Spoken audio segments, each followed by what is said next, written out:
Here's what's coming up on today's show. I think the last time I heard the statistics, it was like 70% of people who need custodial care, it's a family member who takes care of that. And if you could avoid that, oh my God, it'd be so great to avoid that because Well, that's what I'm going to say. That is what, when we have that conversations with our clients and they're saying, I don't want to depend on my children, a lot of times it's because they've been the one caring for a parent.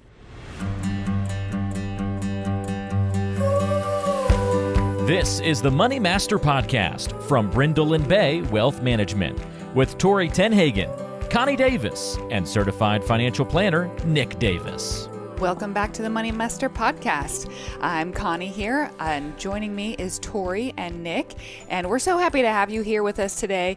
Today we're talking about the impact that our kids and grandkids have on our retirement plans. And, Nick and I are in the stage of life where our youngest two are in high school. We have one in college, and one is 22 years old, right? So, it's interesting because I'm thinking about what is my life going to be like when we're empty nesters, when the kids are gone. And I realize how much of my day is focused around our kids, what practice they have to go to, what we're making for them for dinner, what their schedule is like, right? And, they play such a big role in our lives. And newsflash, like many of you listening probably already know, is that it changes, but it doesn't go away after they are out of the house, right? So curious to kind of talk about this today on how kids and grandkids continue to affect our plans into retirement as well. Yeah. I was even setting up a second appointment with a client recently, trying to look at calendar, and they were like, oh, I'm taking my granddaughter to the dentist. Like, you don't stop doing stuff for your kids and family. They still are a time of your schedule. Yeah. And you have to step gingerly because, if your children or your grandchildren are, impacting your plan in a negative way, you have to be careful with how you talk about that with people because it's their goal, and rightfully so.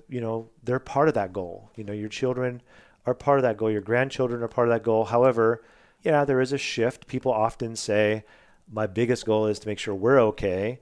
But, there's some questions, some challenges, and we'll kind of try to just kind of think through some of these challenges we've heard and like how we would respond or how we have responded. And that can come from funding college educations to creating financial legacies that last.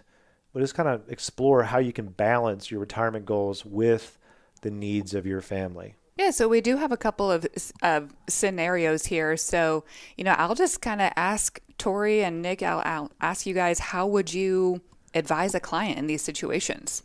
Sound good? Sounds good. All right. So first one, families where mom and dad are on the verge of retirement with kids that are adults, but quote unquote, still on the payroll in some fashion. Maybe it's their cell phone bill. Maybe it's, they're still on their auto insurance or their health insurance.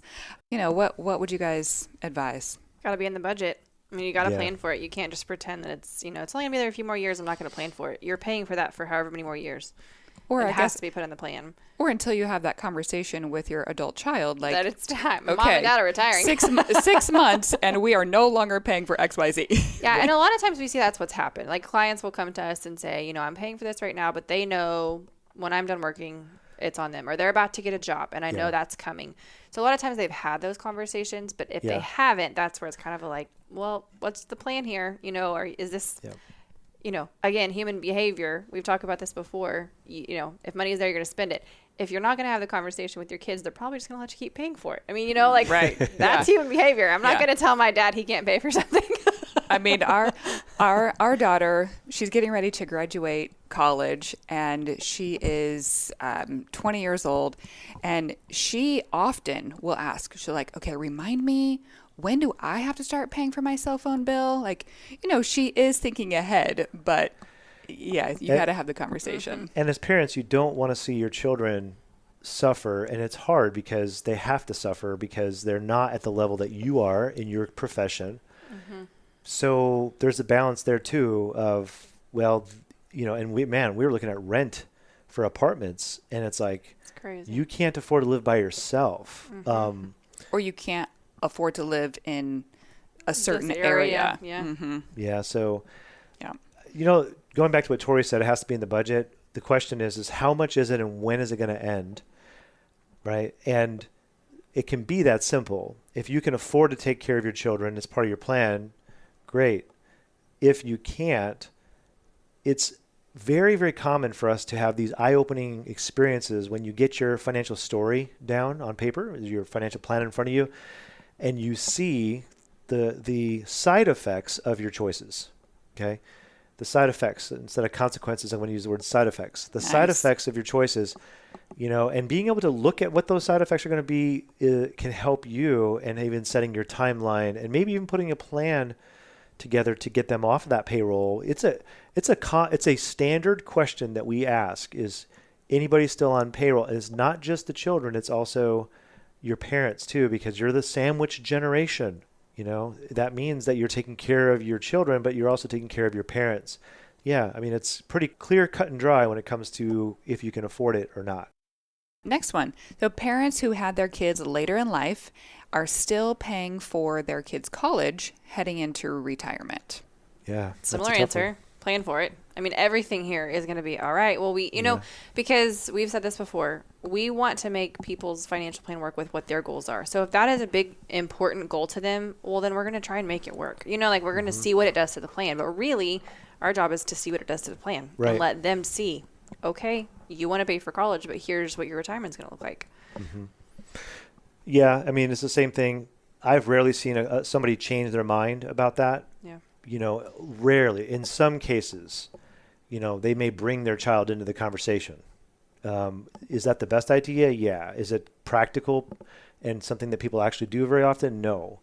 But instead, they're going to make adjustments somewhere else. Yeah. They typically will make adjustments somewhere else so they can make sure they cover that. And, for many parents, they view that as a great achievement, and it is. The great achievement is I put my kids through school. On a positive note, we just had this situation with one family where their son just graduated as an engineer. And it's like, hey, he's going to be really well off. And, and so it won't, if everything goes bad, then he'll just take care of me, is what they kind of say in jest. I don't know about if that'll really happen in real life, but there's a sense of pride that you were able to do that. And then on a positive note, there is a lot of times a window of time where it's very common for people who are helping to pay for their kids' college. You're at the highest earning that you've ever been in your entire life, and then all of a sudden it gets paid off, and then there's a couple of years of some pretty aggressive saving that helps them get into their retirement years, because they may make up for a lot of saving between the time they stop paying and the time that they actually stop working. True. Okay. Grandparents who want to help with education costs for their grandchildren. Yeah. Just ran into this one the other day. Family wanted to take care of 2 years of 3 of their grandchildren's college, and their grandchildren are very young. So state college, first of all, is what kind of college, state level or private, private college, Baylor, double the price.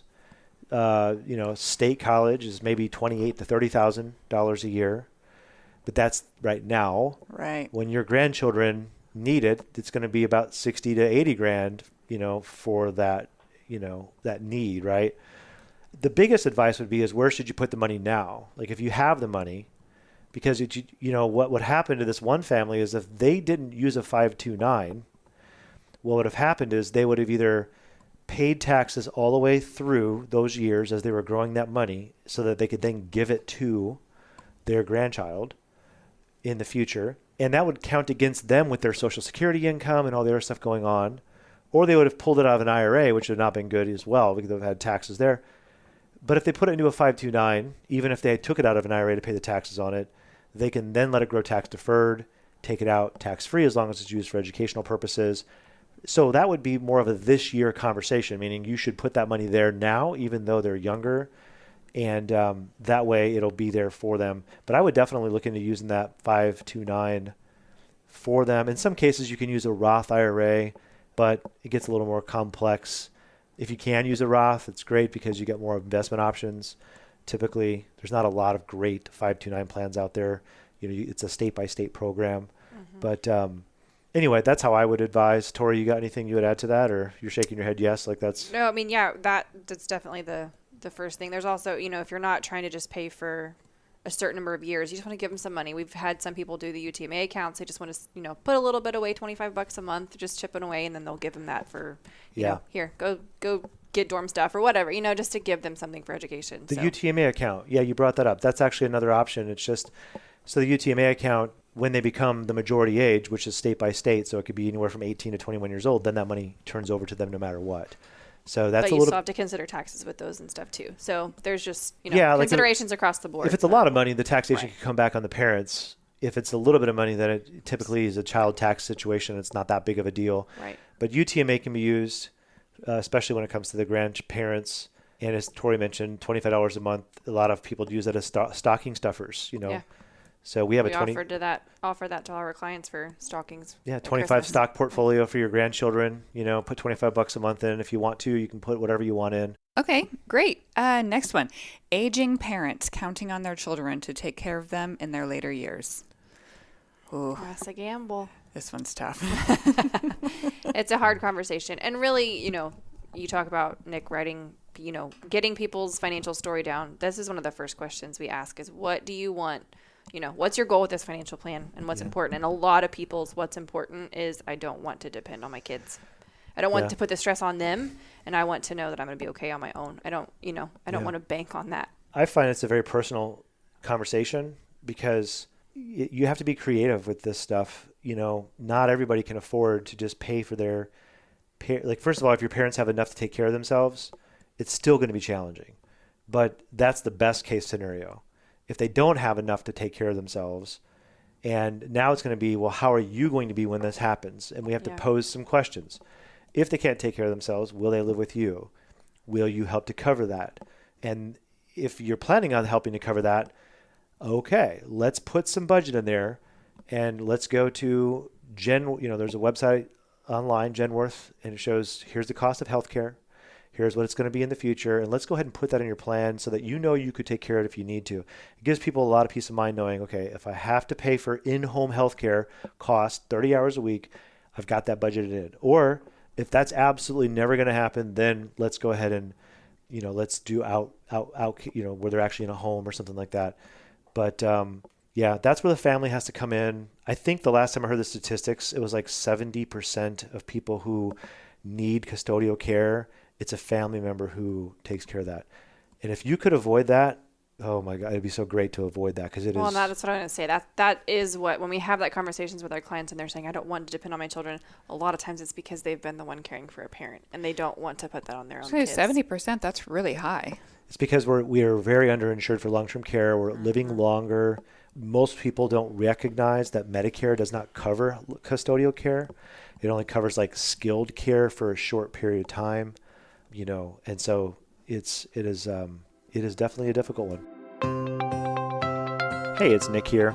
I know that many of our listeners like to read books about financial planning, and I wrote a book called A Wealth of Wisdom, and in it I share a story about my grandpa and his successful retirement. I also point out that his world, he retired in the 1990s, his world was very different from today's retiree.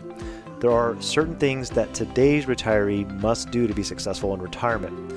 So there's no cost for the book. All you have to do is text us the word book to our office line, and I'll get that sent over to you right away. The number is 214-988-9178. Again, you'll text the word book to 214-988-9178. All right.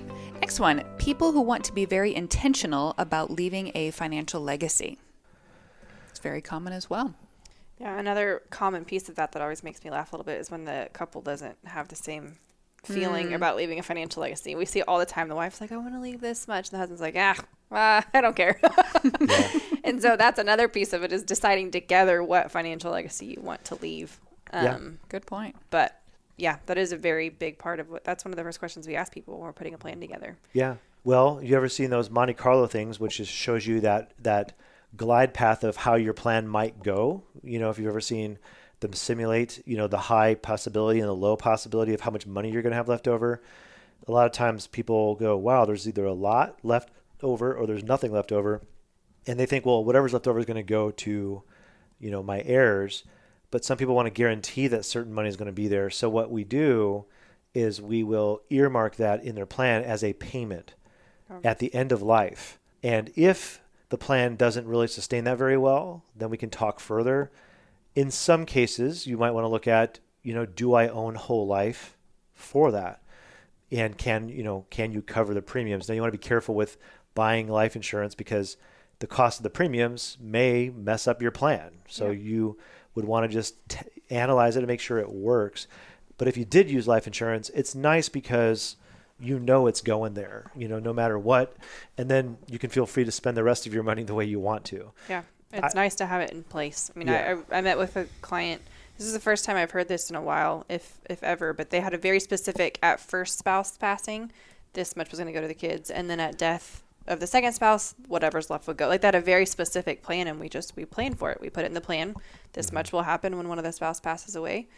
And then at the second spouse, this is in the will, and whatever's left is left, like having that very laid out. Yeah. And of course, we're going to also encourage lifetime giving because it's way more enjoyable to give money while you're alive and to know that you can afford to do it. So part of our job is to point out, hey, this would be a good year to give more money away. Yep. And you're okay to do that. That just gives you a lot of... You get to witness it while you're alive to enjoy. Or we have a couple of families that, once a year, once every couple of years, they will pay for their entire family to go on a trip together. Mm-hmm. Like that's memorable. That's something that their entire family will remember. And even when, they pass, the rest of the family members will be able to look back on that. You talk about that glide path and you see how much is going to be left at the end. I had someone the other day just say, we're not planning for a specific legacy goal because if we see that we're on that path of having a bunch left over, we're going to give our daughter some now. That's what our goal is like, oh, that's the trajectory we're on. Let's help her with, whatever she needs help with this year, not just wait till we pass. So, yeah. I love the idea of doing the trips though, Connie, because it really does. If you can afford it and you can do those trips, that's the best thing ever. Memories. It's a memory. Yeah. Best thing ever. Memories pay the highest dividends. Yeah. Sounds like something. Sure, I read that in a book somewhere. All right. Last one for you guys today. Parents lending money to their children for significant expenses like down payments on homes or starting a business. Tori, kind of like you mentioned, right? One of the most, I don't know if you want me to share this, but one of the most memorable things that a family member did for us was give us a down payment for our very first home. Yes, my grandpa. So my grandfather, he was our money mentor. I mean, he lived in a 900 square foot house. He was a bricklayer. He built that house, raised 3 kids in it, retired with a pension and adequate savings, and really enjoyed life and did some traveling. And he gave us, so my first house cost $57,000, brand new brick house, and he gave me a $5,000 down payment towards down payment on that. And it was on the border of Mexico. If you're wondering, how did you do that? It's because I lived on the border of Mexico. Okay. And it was a brick house, 1,500 square feet with tile floors. It was awesome. The yard didn't have real grass in it because we were, it was pretty scrappy down there. So drought, much drought there. But, it gives people a lot of joy to be able to do that sort of thing. I'm for doing that as much as you can. What I'm against is loaning for the entire house. Like that creates problems. To me, it's just too risky of a potential. Unless you're okay listen, we have a couple of clients that have done that. More power to you because they've done it successfully. But I just think it's risky, personally. Now, I could be wrong. Have I ever seen it come back to bite anybody? No, right? I'm just telling you what my gut says. I would rather it be a little bit less impactful, more like, hey, here's a gift. Here's part of the down payment. Or, here's something for landscaping. But that's kind of our general. But you know what the thing is? As financial planners, we're not supposed to impose our, beliefs on you when they're not detrimental, when they're subjective. So if that's important to you, then our job is to show you how to help to get that to happen. That's what I'm going to say. With all of these questions, really, the point we come back to is let's see what it does to your plan and decide if you're okay with that. Yeah. If you're okay with it, then who am I to tell you that it's not okay? So I'm gonna show you the numbers. I'm gonna show you in real time what we think it will do, and then you can decide. And when Tori says, we want to see if it's okay with your plan, what she means is like, it's not just we're going to take 5% out per year and adjust it for inflation, and that's how you're going to do it in retirement, because that should be simple math, right? The simple math says this is what I can spend. What she's saying is it okay for me to give gifts in certain years and my plan still be very sustainable? Sustained. And so, but you can sprinkle gifts in, you can sprinkle vacations in, and does that still kind of make my plan very viable? And if you've listened to one or more of our podcasts, you probably hear the theme of we build plans in partnership with you, right? It's not here's your plan. This is exactly how you're going to implement it. No questions asked. It's very flexible. We are in partnership with you. We want you to feel good about your financial plan. So we appreciate you joining us today. We hope that you found this helpful. And if you'd like to see how we help people retire with calmness and clarity, feel free to look us up at brindleandbay.com. And remember to leave a comment and share the podcast with a friend. We appreciate you. See you next time.